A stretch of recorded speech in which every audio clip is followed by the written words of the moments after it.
Ladies and gentlemen, brothers and sisters, there comes a moment in life when you finally realize the problem was never that your calling was silent. It was that you were. You were distracted, doubting, delaying, telling yourself you weren't ready, when all along God had already placed everything you needed inside you.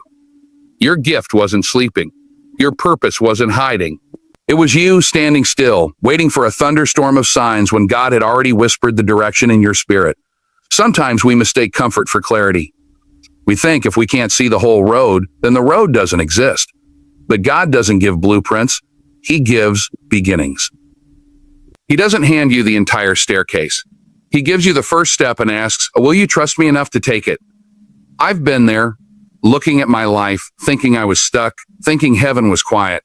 But the truth was that heaven was waiting on me, waiting for me to stop replaying the same fears, waiting for me to stop letting old voices drown out God's voice, waiting for me to stop confusing delay with destiny. Many of us pray for a sign, but deep down, we already know what God told us to do. We just keep hoping He'll change His mind because the calling feels too big, too heavy, too risky. But hear this.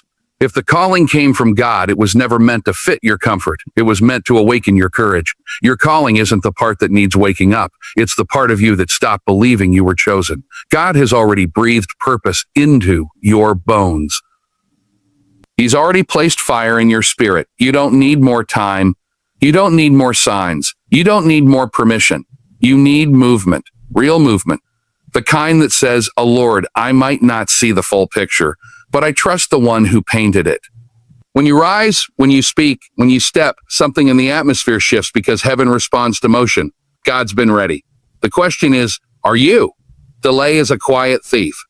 It doesn't shout, it doesn't threaten, it just waits for you to hesitate, and it steals your destiny one small pause at a time. You tell yourself you're giving it a one more day, but one day turns into a week turns into a month, and before you know it, the fire inside you has dimmed because you never fed it with action.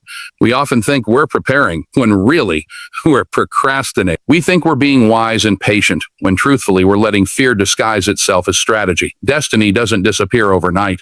It just slips further away every time you decide to stay seated, when God is telling you to stand.